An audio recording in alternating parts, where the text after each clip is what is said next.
देखिए, पिछले क्लास में आप सीख रहे थे क्वांटम नंबर के बारे में। आपको बताया गया कि क्वांटम नंबर चार संख्या का एक सेट है जो किसी एटम में हमको इलेक्ट्रॉन का पूरा पूरा पता बतलाता है। या यूं कहें कि क्वांटम नंबर चार संख्या का एक सेट, चार नंबर का एक ऐसा सेट है जो एटम के अंदर इलेक्ट्रॉन के एनर्जी और इलेक्ट्रॉन के पोजीशन के बारे में बताता है। फिर आपको बताया गया कि चूंकि क्वांटम नंबर चार नंबर का एक सेट है, इसीलिए क्वांटम नंबर चार प्रकार के होते हैं।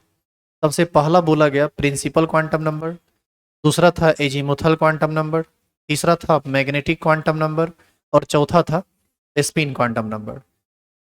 प्रिंसिपल क्वांटम नंबर के बारे में बताया गया कि प्रिंसिपल क्वांटम नंबर किसी भी एटम के अंदर ऑर्बिट का डिटेल जानकारी देता है। Azimuthal quantum number sub orbit का डिटेल जानकारी देता है। मैग्नेटिक क्वांटम नंबर ऑर्बिटल का डिटेल जानकारी देता है और स्पिन क्वांटम नंबर इलेक्ट्रॉन के स्पिन मोशन के बारे में बतलाता है। फिर आपको पिछले क्लास में बताया गया था कि ये प्रिंसिपल क्वांटम नंबर का कंसेप्ट सबसे पहली बार आया कहाँ से। तो आपने देखा कि Nils Bohr orbit angular momentum से सबसे पहली बार ये mvr/nh/2 से निकल के आया था, जहां पर हम आपको ये समझा रहे थे कि ऑर्बिट एंगुलर मोमेंटम क्या होता है। तो आपको बताया गया कि ऑर्बिट में जब इलेक्ट्रॉन गोल गोल घूमता है तो उसका कुछ एंगुलर वेलोसिटी होता है, वहीं से ना कुछ एंगुलर मोमेंटम को डिस्क्राइब किया गया था। ये सब बातें हो गई थी पिछले क्लास में।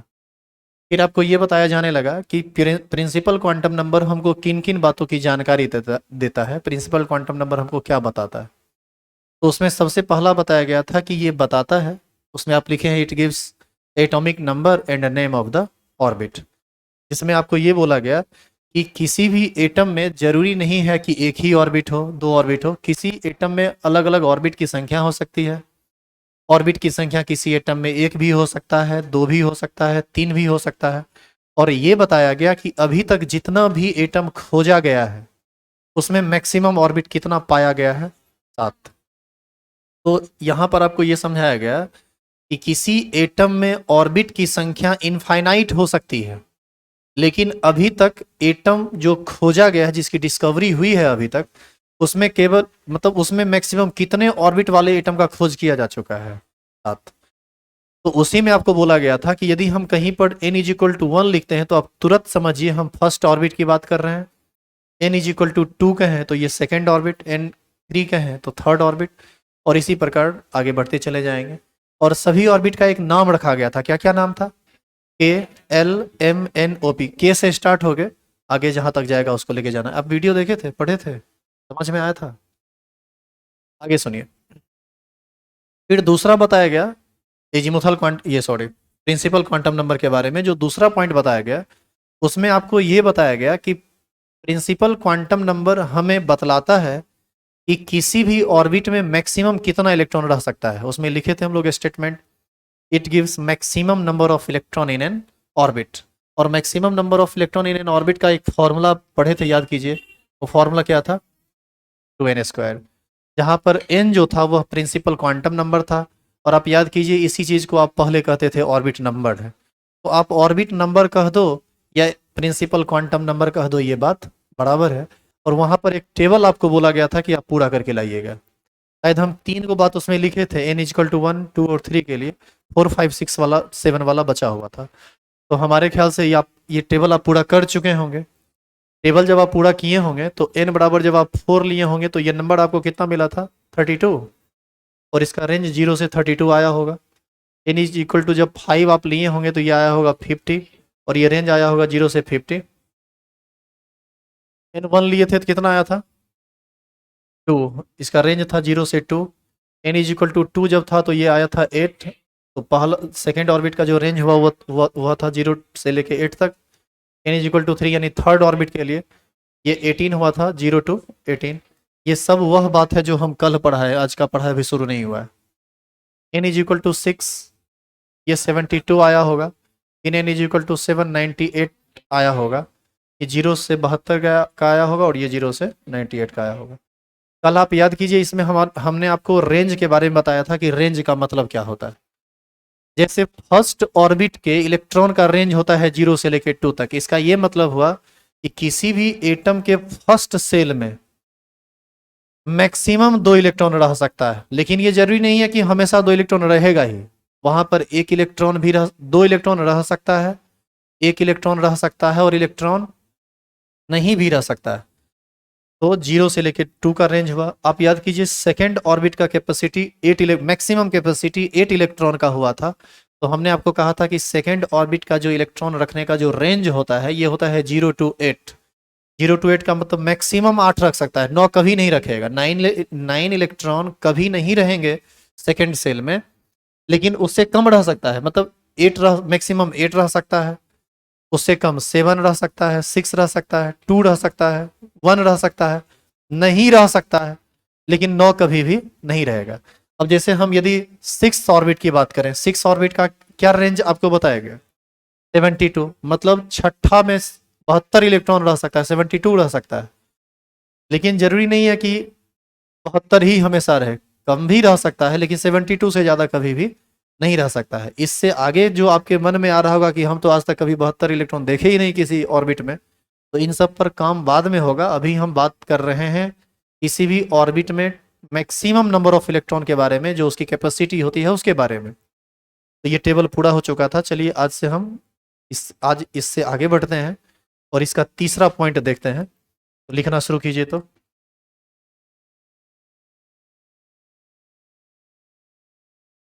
लिखेंगे it gives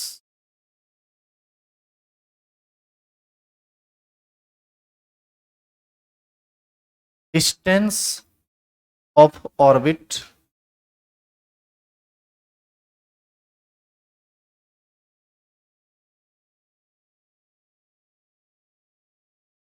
from the nucleus. अच्छा ये बताइए, फर्स्ट ऑर्बिट में सबसे कम इलेक्ट्रॉन किस ऑर्बिट में रहता है? फर्स्ट ऑर्बिट में। और उससे ज्यादा किस में रहता है? सेकंड में। उससे ज्यादा किस में रहता है? थर्ड में। आप क्या देख रहे हैं, जैसे जैसे ऑर्बिट बढ़ता जा रहा है वैसे वैसे उसकी कैपेसिटी भी बढ़ती जा रही है। क्या इसका कारण आप बता सकते हैं कि ये ऐसा क्यों? ऐसा इसलिए क्योंकि न्यूक्लियस के सबसे नजदीक जो ऑर्बिट होगा उसका साइज छोटा होगा, और इससे जो आगे होगा उसका साइज उससे बड़ा होगा, उससे जो आगे होगा उसका साइज उससे बड़ा होगा। तो जितना जगह उसको मिलते जाएगा इलेक्ट्रॉन के रहने की संभावना उतनी ही ज्यादा होती चली जाएगी। इसीलिए सबसे नजदीक वाला ऑर्बिट यानी फर्स्ट ऑर्बिट में सबसे कम इलेक्ट्रॉन होता है। उससे दूर जब आप जाते हैं यानी दूसरा ऑर्बिट में उससे ज्यादा होता है, तीसरा ऑर्बिट में उससे ज्यादा होता है, चौथा ऑर्बिट में उससे ज्यादा होता है। अच्छा एक बात और, अभी तक कितने ऑर्बिट का खोज हुआ है? अभी तक कितने ऑर्बिट वाले एटम का खोज हुआ है? 7। अभी तक कोई ऐसा एटम नहीं पाया गया है जिसमें 8 ऑर्बिट हो। इसीलिए अभी तक जो मॉडर्न पीरियोडिक टेबल आप पढ़े हैं उसमें आप पढ़े होंगे टोटल ग्रुप 18 है और टोटल पीरियड जो है 7 है। इसीलिए 7 है। यदि कोई ऐसा एटम मिल गया ना कल के डेट में जिसके आउटर मोस्ट सेल में ऑर्बिट की संख्या 8 हो जाए, तो यकीन मानिए ये पीरियोडिक टेबल का रंग रूप बदला हुआ नजर आएगा। और तब आपको उसमें एक 8वां पीरियड भी नजर आने लगेगा।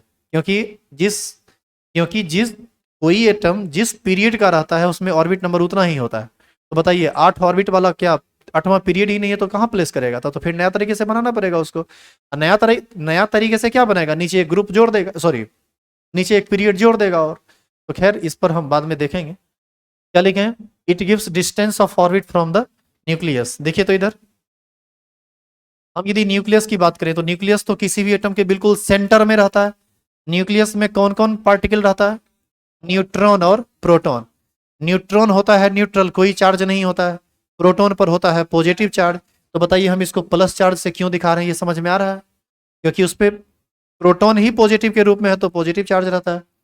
अब इसके चारों तरफ ये हो गया आपका पहला ऑर्बिट, ये हो गया मान लीजिए दूसरा ऑर्बिट, ये हो गया मान लीजिए तीसरा ऑर्बिट।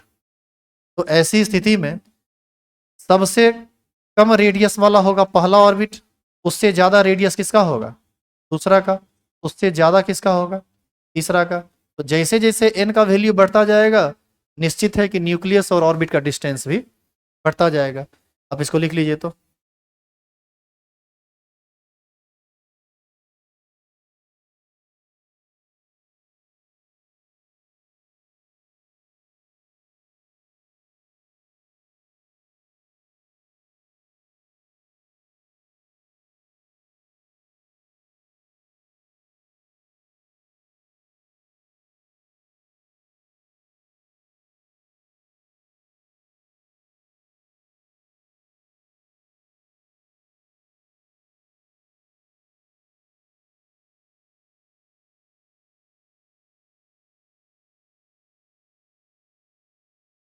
हो गया लिखा हुआ। चलिए अब इसका चौथा पॉइंट देखिए, बात मत कीजिए। इसका चौथा पॉइंट देखिए, सुनिए। इलेक्ट्रॉन ऑर्बिट में क्या करता है? चक्कर लगाता है। अब यदि हम आपसे पूछें कि इलेक्ट्रॉन चक्कर क्यों लगाता है, क्यों घूमता है ऑर्बिट में, तो क्या इसका जवाब है किसी के पास? जानिए इसके बारे में। कल आपको बताया गया था कि इस पर हम थोड़ा चर्चा कल किए थे। पॉजिटिव चार्ज है न्यूक्लियस में और निगेटिव चार्ज कहाँ है? ऑर्बिट में। यदि अच्छा इलेक्ट्रॉन का कुछ मास होता है, कल लिखाया भी गया था, लिखाया गया था ना। खैर जो भी होता है वो लिखाया गया था, अब उसको बोलने की जरूरत नहीं, एक ही बात को बार बार हम लोग नहीं करेंगे। सुनिए इधर। अब ये इलेक्ट्रॉन जब गोल गोल घूमेगा इस तरीके से, तो बताइए कोई ना कोई फोर्स यदि इसको अपनी ओर आकर्षित नहीं करेगा तो आपको ऐसा नहीं लगता है कि ये फेंका जाएगा? अच्छा, यदि ये घूमे नहीं तो आपको ऐसा नहीं लगता है कि ये इलेक्ट्रॉन न्यूक्लियस में जाके गिर जाएगा? ऐसे में एटम डिस्ट्रॉय हो जाएगा। तो ऐसी स्थिति में इलेक्ट्रॉन बैलेंस रहे, इलेक्ट्रॉन का घूमना बहुत जरूरी है, तभी ये इलेक्ट्रॉन स्थिर रह सकता है घूमता हुआ। नहीं तो सवाल ही नहीं पैदा होता, या तो वो न्यूक्लियस में जाके सट जाएगा, नहीं तो न्यूक्लियस के बाहर फेंका जाएगा, फिर एटम का कोई एग्जिस्टेंस ही नहीं रहेगा। तो इसी वजह से ऐसा होता है। अब जरा सोचिए कि यहाँ पर इलेक्ट्रॉन घूमेगा फर्स्ट सेल में, यहाँ पर इलेक्ट्रॉन घूमेगा सेकंड सेल में, यहाँ पर इलेक्ट्रॉन घूमेगा थर्ड सेल में। आप हमको ये बताइए कि इस अलग अलग सेल में जब इलेक्ट्रॉन घूमेगा तो हर जगह समान मात्रा में एनर्जी खर्च होगा या अलग अलग एनर्जी होगा?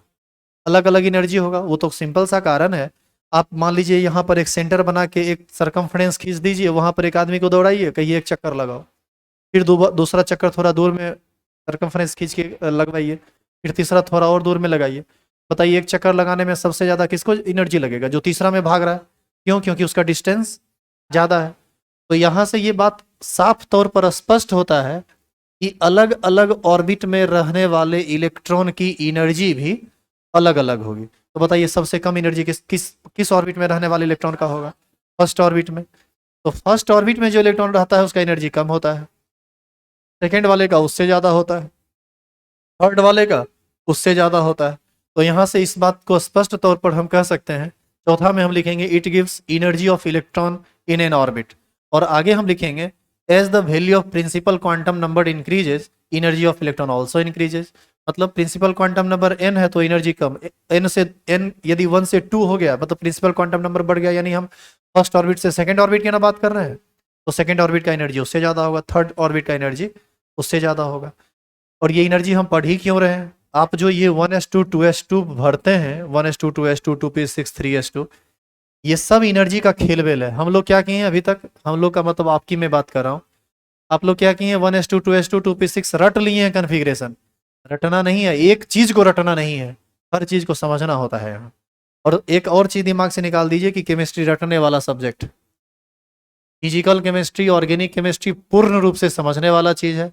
इनऑर्गेनिक केमिस्ट्री में 50% चीज बहुत ज्यादा समझने वाला है और 50% चीज जो रिएक्शन से संबंधित होता है वो थोड़ा सा रटना पड़ता है। तो ये जो दिमाग में परसेप्शन बैठा हुआ है कि केमिस्ट्री रटने जैसा है, ऐसा कुछ नहीं है। हाँ, केमिस्ट्री स्कोरिंग पेपर है, इसमें आपको यदि क्वेश्चन आएगा तो फटाक से बना लोगे, कैलकुलेशन कम करना पड़ेगा। फिजिक्स मैथ में तुमको कैलकुलेशन करना पड़ेगा, इसीलिए किसी भी इंट्रेंस एग्जामिनेशन में आप बैठते हैं तो सबसे पहले केमिस्ट्री को सॉल्व करना है।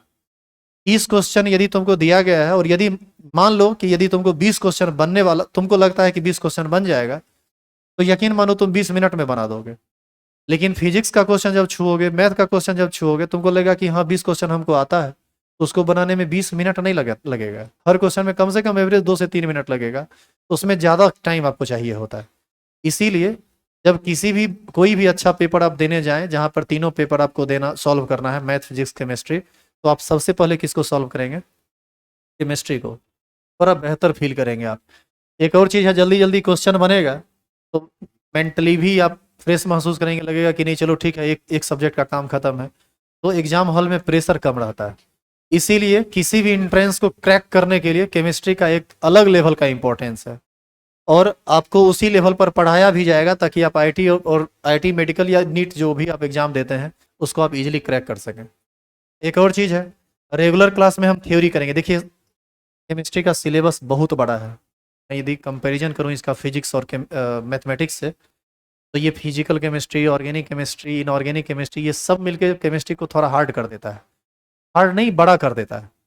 तो ऐसी स्थिति में 1 घंटा का जो क्लास होता है, 40 मिनट इफेक्टिवली उसमें हम टाइम दे पाते हैं। उसमें थ्योरी और न्यूमेरिकल या फिर क्वेश्चन एक साथ करना सच में थोड़ा टफ है। तो आप टेंशन मत लीजिएगा कि कुछ भी छूटेगा। थ्योरी वाला क्लास लगातार चलता रहेगा। हर एक थ्योरी पर जो न्यूमेरिकल आता है, जब न्यूमेरिकल का बारी आएगा तो न्यूमेरिकल हम लोग करते चलेंगे।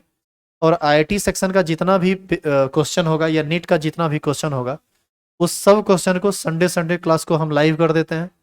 आप लाइव क्लास से घर पर बैठे हुए भी पढ़ सकते हैं, और यदि आपको इच्छा हो तो आप क्लास में भी आके बैठ के पढ़ सकते हैं। क्योंकि जितने लोग यहाँ पढ़ने के लिए आते हैं, सब लोग आईआईटी और मेडिकल को टारगेट करके नहीं आते हैं। उसमें बहुत सारे लोगों का टारगेट बोर्ड एग्जाम भी होता है, कि हमको सिर्फ बोर्ड पर रहना है, बोर्ड एग्जाम तक रहना है। अब बताइए, ये जो बोर्ड एग्जाम तक सोच के आया है, यदि आईआईटी का प्रॉब्लम करवाने लगेंगे तो पागले ना होगा। तो वैसी स्थिति में एक ऑप्शन नया दे दिया जाता है कि जिसको आने का मन है, जिसको लगता है कि आपको करना चाहिए, आइए। नहीं मन है तो मत आइए, कोई दिक्कत नहीं है। ये लिखिए तो चौथा, ये हो गया है ना। चौथा पॉइंट लिखेंगे, it gives energy of electron in n orbit.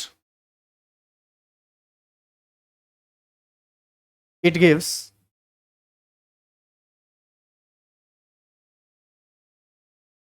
चौथा पॉइंट है ये, शायद रोमन में लिख रहे थे, थोड़ा देख लीजिएगा। It gives energy of electron in n orbit. It gives energy of electron in n orbit. नीचे एरो देके लिखेंगे, as the value of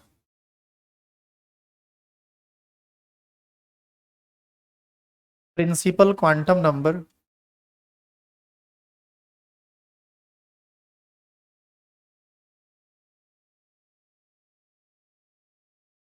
increases, energy of electron also increases.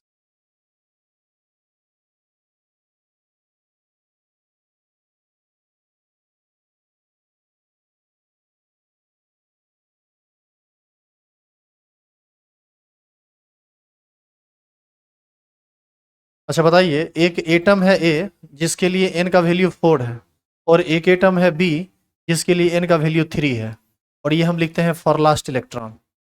अच्छा, ये लास्ट इलेक्ट्रॉन का क्या मतलब होता है? जैसे किसी एटम का एटॉमिक नंबर 11 है, तो जैसे सोडियम एटॉमिक नंबर कितना होता है? 11।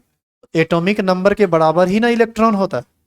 इसका मतलब हम 11वें इलेक्ट्रॉन की बात कर रहे हैं, यानी सबसे अंतिम इलेक्ट्रॉन की बात कर रहे हैं। तो मान लीजिए कि लास्ट इलेक्ट्रॉन के लिए यहाँ n का मान 3 है, और ए के लिए n का मान 4 है फॉर लास्ट इलेक्ट्रॉन। किसका साइज बड़ा होगा?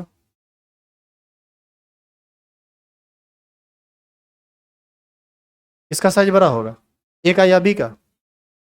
कैसे बी का बड़ा होगा? ए का ना बड़ा होगा जी। सुनिए इधर, लास्ट इलेक्ट्रॉन के लिए n का वैल्यू 4 है, इसका मतलब ये हुआ कि ए का लास्ट इलेक्ट्रॉन फोर्थ ऑर्बिट में उपस्थित है, और यहां पर लास्ट इलेक्ट्रॉन के लिए n का वैल्यू 3 है, मतलब बी में केवल 3 ऑर्बिट है। तो बताइए किसका साइज बड़ा होगा, ए का या बी का?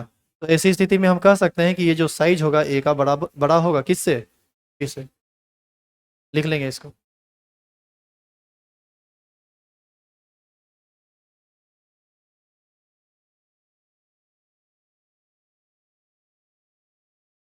इसको नीचे में लिख लीजिएगा।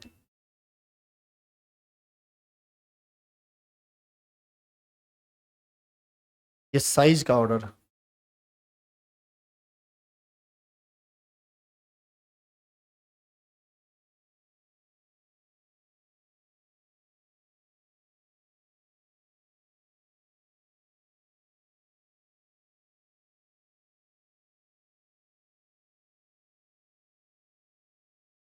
लिखेंगे इसका पॉइंट नंबर 5।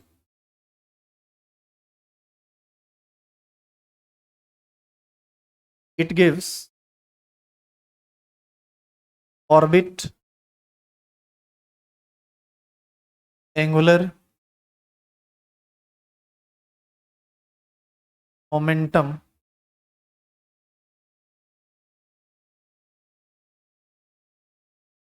इसी को हम लोग MVR कहते हैं, ऑफ इलेक्ट्रॉन। इसके बारे में कल थोड़ा चर्चा हुआ था ना।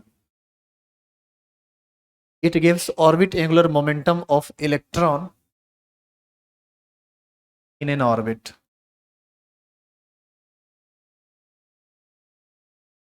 थोड़ा बताइए तो, ऑर्बिट एंगुलर मोमेंटम का क्या फॉर्मूला कल बताया गया था? ऑर्बिट एंगुलर मोमेंटम NH/2 पाई, सही है ये। NH/2 पाई में सुनिए, पाई तो इसका वैल्यू तो आप जान रहे हैं ना, 22/7 होता है। H का वैल्यू प्लैंक्स कांस्टेंट है, इसका वैल्यू भी कल लिखाया गया था। और N क्या है? N है प्रिंसिपल क्वांटम नंबर। तो इसमें आप सुनिएगा, इसमें आप अभी ना, अभी जो क्वेश्चन हम आपको देंगे उसमें आप H का वैल्यू और पाई का वैल्यू मत डालिएगा। आपको जो अपना आंसर लिखना है वो H और पाई के टर्म में ही लिखना है। जैसे क्वेश्चन को थोड़ा ध्यान से देखिए और समझिए इसको। इस फॉर्मूला को लिख के पहले घेर दो तो। जैसे हम यदि क्वेश्चन आपसे पूछें,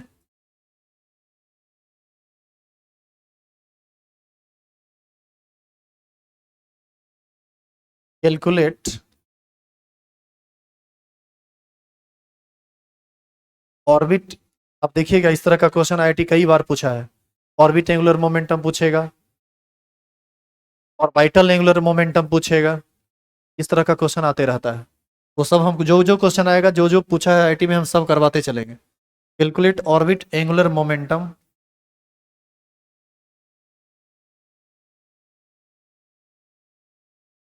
ऑफ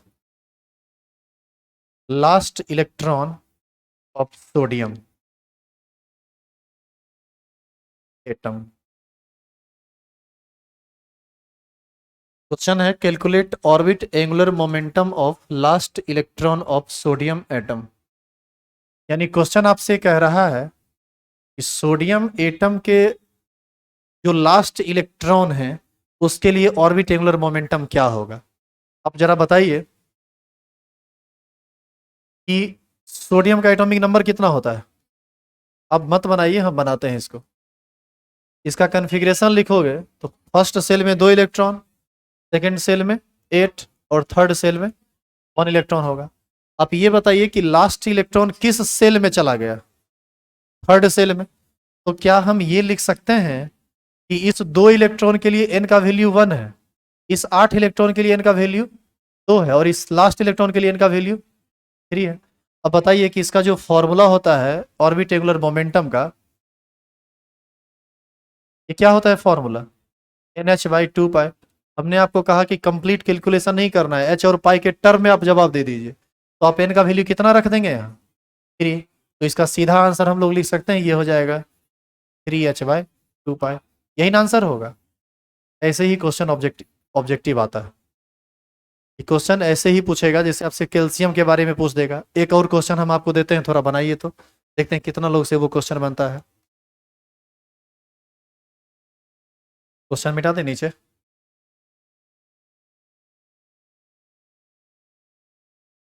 अब इसी थ्योरी पर एक दूसरा टाइप क्वेश्चन का क्या बनता है उसको देखिए।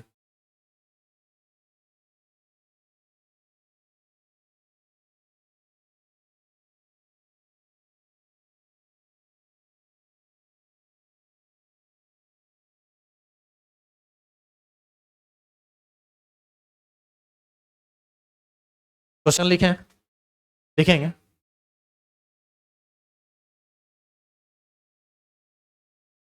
इस क्वेश्चन को लिखने से पहले आपसे एक क्वेश्चन दूसरा पूछते हैं, उसका जवाब दीजिए।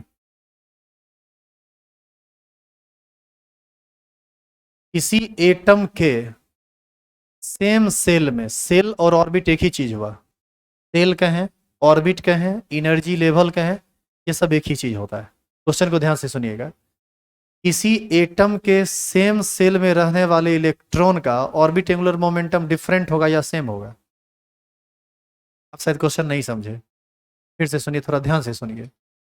किसी एटम के एक ही ऑर्बिट में रहने वाले अलग अलग इलेक्ट्रॉन का ऑर्बिट एंगुलर मोमेंटम अलग अलग होगा या सेम ही होगा?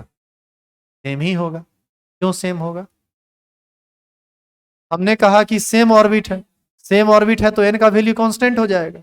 एन का वैल्यू कांस्टेंट हो जाएगा, एच और पाई पहले से कांस्टेंट है तो कांस्टेंट ही होगा ना। इस टाइप का भी ऑब्जेक्टिव क्वेश्चन यहाँ से डाला जा सकता है। अब देखिए चीजों को हम समझ रहे हैं लेकिन हम उसको इंप्लीमेंट नहीं कर पा रहे हैं क्वेश्चन पर। जब आप ये सीख जाइएगा ना तो कोई क्वेश्चन आपके लिए भारी नहीं रहेगा, चाहे क्वेश्चन बोर्ड लेवल का हो या आईटी लेवल का हो। लिखेंगे क्वेश्चन, आप इस क्वेश्चन का जवाब दीजिए तो इसी आधार पर लिखेंगे। How many electrons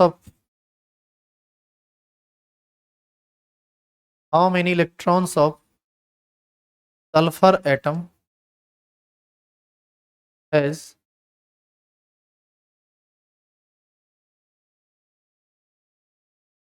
3h/2 pi orbit angular momentum.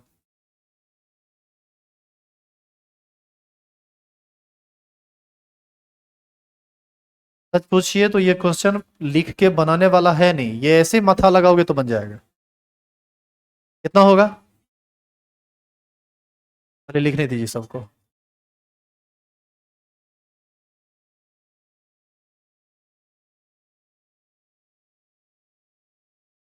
आप ये बताइए कि ऑर्बिट एंगुलर मोमेंटम का क्या फॉर्मूला होता है। ऑर्बिट एंगुलर मोमेंटम ये होता है NH/2 पाई, और यहां पर ऑर्बिट एंगुलर मोमेंटम का क्या वैल्यू दिया हुआ है 3h/2 पाई। तो यहां से आप इक्वेट कीजिएगा दोनों को तो आपको नहीं समझ में आया कि एन का वैल्यू 3 होगा, आया ना, एन का मान 3 हुआ। अब बताइए कि सल्फर का कितना इलेक्ट्रॉन है जो थर्ड सेल में उपस्थित है। इसके लिए आपको सल्फर का कन्फिग्रेशन लिखना पड़ेगा। सल्फर का एटॉमिक नंबर कितना होता है 16, फर्स्ट सेल में 2, सेकेंड में 8 और इसमें 6, 2 8 6। बताइए एन का वैल्यू 3 कितने इलेक्ट्रॉन के लिए है, इलेक्ट्रॉन के लिए। आपका आंसर होगा 6। समझ में आई बात, कैसे बनेगा, क्लियर है ये।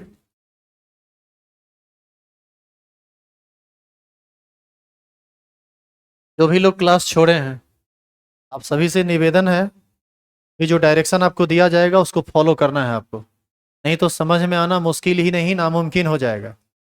आपको ये भी नहीं पता चलेगा कि किस एटम में कितना इलेक्ट्रॉन होता है, कितना प्रोटॉन होता है, कितना न्यूट्रॉन होता है, क्योंकि बेसिकली आप अपने आप को इतना कमजोर करके आते हैं 11th में। शुरुआत में तो बड़ी परेशानी होती है, और यदि ऐसा नहीं होता तो हम ये चीज़ स्टार्ट नहीं करते, तब सीधा पहला चैप्टर से स्टार्ट करते। तो ये बहुत बड़ी परेशानी होती है केमिस्ट्री में। मैथ फिजिक्स मिला जुला के ठीक रहता है आप लोग का, केमिस्ट्री में एकदम गड़बड़ाए हुए रहता है। हो गया, लिख लिए, चेंज करो क्या इसे। कितना पॉइंट हुआ था अभी तक 5, लिखिए 6 नंबर में तो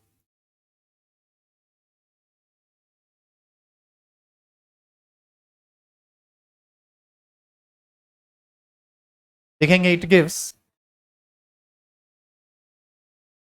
number of sub orbit in n orbit. Principal quantum number के बारे में कहा गया कि ये बताता है किसी भी ऑर्बिट में सब ऑर्बिट की संख्या को।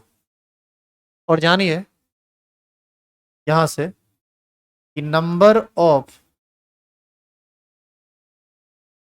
सब ऑर्बिट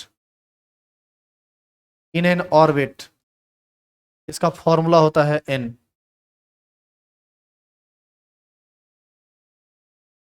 किसी भी ऑर्बिट में कितना सब ऑर्बिट होगा इसका क्या फॉर्मूला होता है n। इसका मतलब क्या है, इस मतलब को समझिए, इसको इसको समझेंगे। अच्छा एक बात बताइए, चर्चा किस चीज का आ गया, सब ऑर्बिट का ना। आप ये जानते हैं कि न्यूक्लियस के चारों ओर जो सर्कुलर पाथ होता है इसी को हम ऑर्बिट कहते हैं। इसी ऑर्बिट में रहता है कौन, सब ऑर्बिट। लेकिन आप सब ऑर्बिट को सच में नहीं समझते, इस पर हम डिटेल में क्लास लेंगे कल, आज तो वो हो नहीं पाएगा।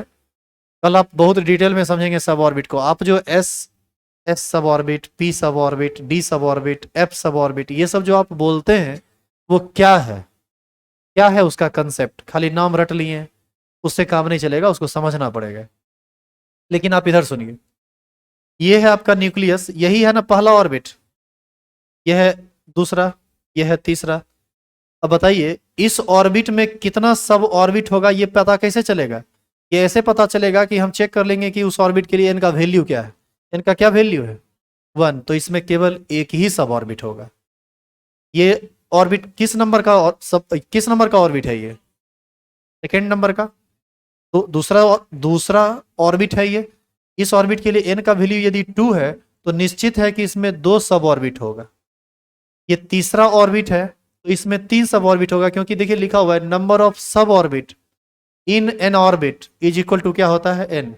इसी ऑर्बिट में सब ऑर्बिट की संख्या उतनी ही होती है जो उस ऑर्बिट के लिए एन का वैल्यू होता है। अब जैसे यदि इसी तरह से हम आपसे पूछें कि छठा ऑर्बिट में टोटल कितना सब ऑर्बिट होगा, तो 6 होगा। सबका नाम भी है। आप अभी तक कितना सब ऑर्बिट का नाम जानते हैं? नहीं, 7 तो नहीं जानते हैं। सब ऑर्बिट क्या कौन कौन जानते हैं?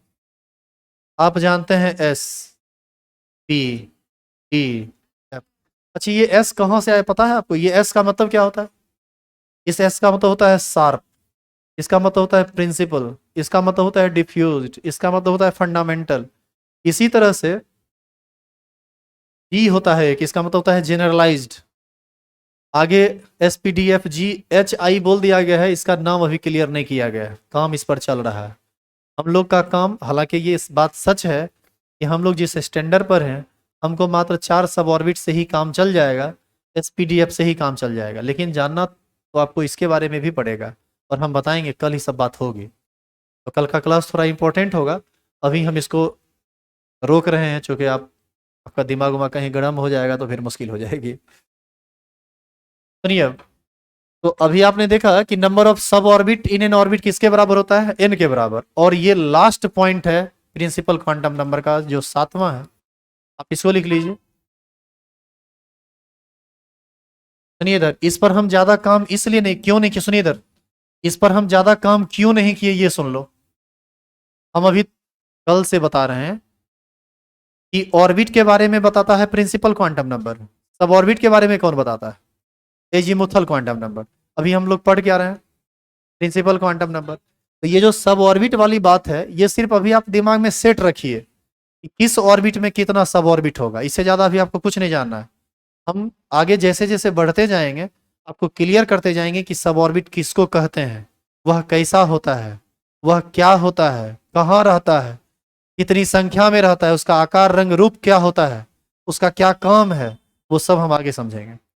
और इसी का अगला टर्म है, it gives number of orbitals in n orbit. अब आप देखिए, ये जो बात है ऑर्बिटल, ये किस क्वांटम नंबर से संबंधित है? थर्ड क्वांटम नंबर से, मैग्नेटिक क्वांटम नंबर से। आप चाहेंगे कि सर हम हमरा अभी ये समझा दीजिए ऑर्बिटल क्या होता है, तो ये संभव ही नहीं है। हम अभी आपको नहीं समझा सकते हैं ऑर्बिटल, लेकिन चूंकि ये प्रिंसिपल क्वांटम नंबर से संबंधित है, हम सिर्फ संख्या जान सकते हैं कि किस ऑर्बिट में कितना ऑर्बिटल होगा, किस ऑर्बिट में कितना सब ऑर्बिट होगा। तो जानिए, it gives number of orbitals in n orbit. तो इसका भी फॉर्मूला फॉर्मूला लिख लीजिए। ये एक बार आईआईटी में पूछा हुआ क्वेश्चन है। Number of orbitals in n orbit is equal to होता है एन स्क्वायर।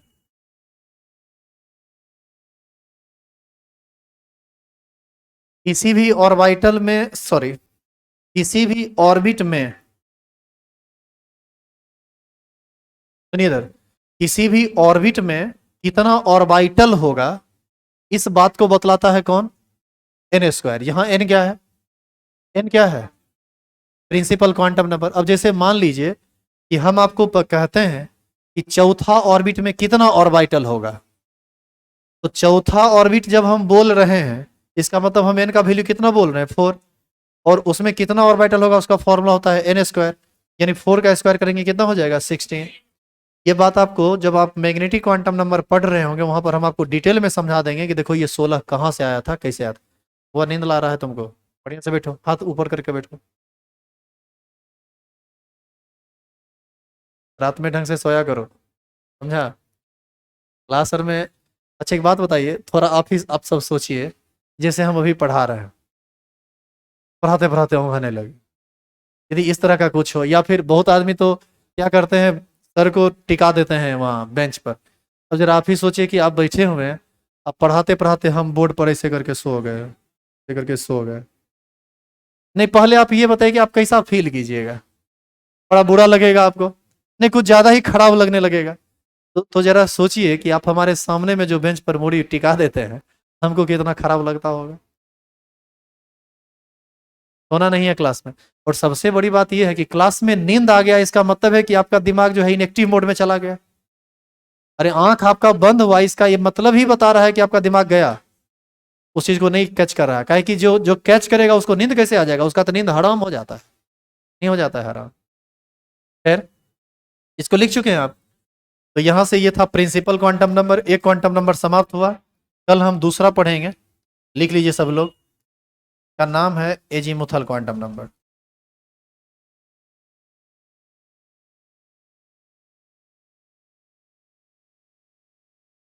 इसको हम लोग स्मॉल एल से इंडिकेट करते हैं। वैसे सभी लोग जो आज पहला क्लास किए हैं, आप बिल्कुल कंफर्टेबल फील शायद नहीं कर रहे होंगे, या आपको थोड़ा कम समझ में आ रहा होगा। आप परेशान मत होइए, आपके लिए कुछ व्यवस्था है। अब आप इधर देखिए। जब तक आप इसको पढ़ के नहीं आइएगा, आप कंफर्टेबल फील नहीं कर पाएंगे पूरा का पूरा। हो गया? इसको लिख लिए हैं? इसको हम रोक रहे हैं यहाँ। देखिए, सभी आदमी यूट्यूब जितना देखो, अभी जैसे जो पढ़ा रहे हैं सब रिकॉर्डिंग हो रहा है। ठीक है? यूट्यूब पर चले जाइए। यूट्यूब पर शारदा केमिस्ट्री लिखना है आपको। स्पेलिंग को ध्यान रखिएगा, SHARD लिखना है। कुछ लोग SARD करके कर देते हैं। तो शारदा केमिस्ट्री लिखेगा तो अपने आप वो शारदा केमिस्ट्री क्लासेस बेगूसराय बिहार आ जाएगा। इस पर क्लिक करना है। ये ठंडा मारा हुआ फोटो लगा हुआ है एक। ठीक है? हम चेंज नहीं कर पाए हैं। इस पर क्लिक करके चले जाना है आपको प्लेलिस्ट में। अब सुनिए, प्लेलिस्ट में क्या क्या चेक करना है। अभी जो 9-10 का क्लास 9-10 का जो बेसिक चला था, 5-6 लेक्चर उसमें हुआ था, वो ये है। Some basic concept of chemistry 11th English medium. ये 5-6 लेक्चर है। इसको ओपन 5 है, तो इसको ओपन करके पांचों लेक्चर देख लीजिएगा। इसमें लिखा हुआ है 5, लेकिन लगता है एक लेक्चर ना मिसिंग है, वो प्लेलिस्ट में ऐड नहीं हो पाया। लगता है 6 लेक्चर हुआ था उसमें। कोई बात नहीं, अभी हम चेक कर लेंगे, हम ऐड कर देंगे। काहे परेशान है? मोबाइल से होगा, यहाँ से इसमें दूसरा ईमेल डाला हुआ है। सुनिए इधर। तो some basic concept of chemistry 11th English medium का 6 लेक्चर देख लेना। 6 लेक्चर ये हो गया। और एक लेक्चर देखिएगा, यहाँ देखो क्वांटम नंबर इंग्लिश मीडियम है डाला हुआ। इसमें मात्र एक ही लेक्चर कल हुआ था, आज इसका दूसरा लेक्चर है।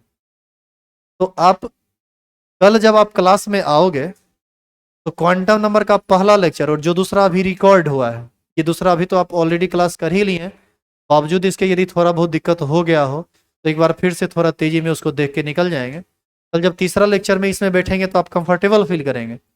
एक ही दिन में ये 5-6 लेक्चर नहीं देख पाओ तो कोई बात नहीं, 2-4 दिन के अंदर इस सबको पूरा कर लीजिएगा, इसकी जरूरत पड़ेगी आगे। ठीक है? यदि आप कल सारा का सारा लेक्चर देख के आते हैं तो बहुत अच्छा है। नहीं भी देख के आइएगा ये सब, तो ये थोड़ा जरूरी है देखना। इसको देख के आइए, आगे 2-3 दिन में इसको पूरा कर लीजिएगा। बाकी रेगुलर रहिए क्लास में। दिक्कत हमारे ख्याल से नहीं होनी चाहिए, लेकिन फिर भी दिक्कत हो जाए तो ऑफिस में हम बैठे हुए रहते हैं, आप पूछ सकते हैं।